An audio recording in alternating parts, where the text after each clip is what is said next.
The scientists at the Royal Alberta Museum are experts in their field, but only by working as a team can they piece together the whole story of Alberta's natural history.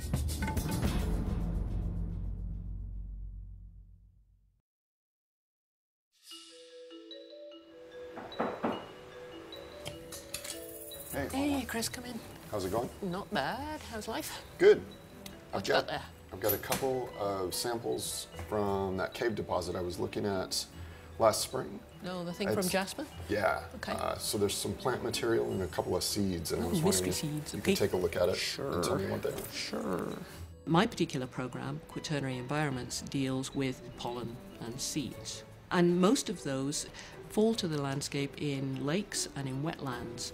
Year by year, sediment in the lakes and wetlands builds up and incorporates seeds and pollen in it and produces almost a snapshot of what the vegetation is like at different times in the past. So what I do is I go out to those sites, I collect that material, bring it back here to the lab, and then we spend a lot of time processing it to extract the pollen or to extract the seeds in order to understand what vegetation was there in the past and therefore what the climate and landscape was like in the past. This is in the Alpine? Subalpine? I would call it the foothills. The foothills? Foothills area. So it's probably Engelmann. But it's definitely going to be something that's in the area today. Yeah, okay. Yeah, in the area today. Well, that fits my impression, my first impression of the site then. Quaternary paleontologist studies fossils from the Ice Age. I focus specifically on the fauna, whether they're birds or mammals or land snail. A lot of times we're looking for small fossils because small animals typically are more informative about past environments.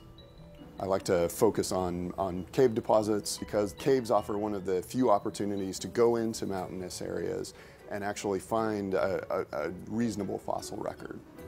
When we bring samples back to the museum from cave sites, we'll bag up the sediments that we excavate.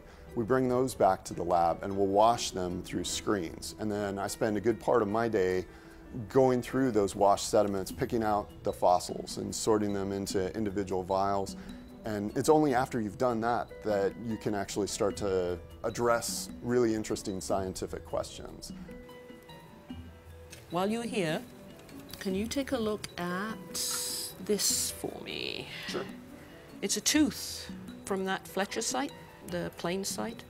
What do you think that is? I think it's probably a deer. It's a high crown tooth. It's good sized. And my guess is that this is a whitetail or a mule deer. Okay. So. They're browsers. They like shrubs. Yep. So it's telling me that there's obviously some shrubs or some trees around there, because there's nothing else in the seed record that tells me that. Okay. So that's different ecological information I don't have. If you look at the site right now, and it's down near Tabor, and you go out there, what you see is prairies. There's not a tree for miles. But what the seeds tell us is that 9,000 years ago, there was a very large lake there. It was fresh water, and there must have been trees and shrubs around because there's evidence in the remains of this particular site that there were things like deer. So it's telling us that there's a huge change between what we see right now and what we see 9,000 years ago.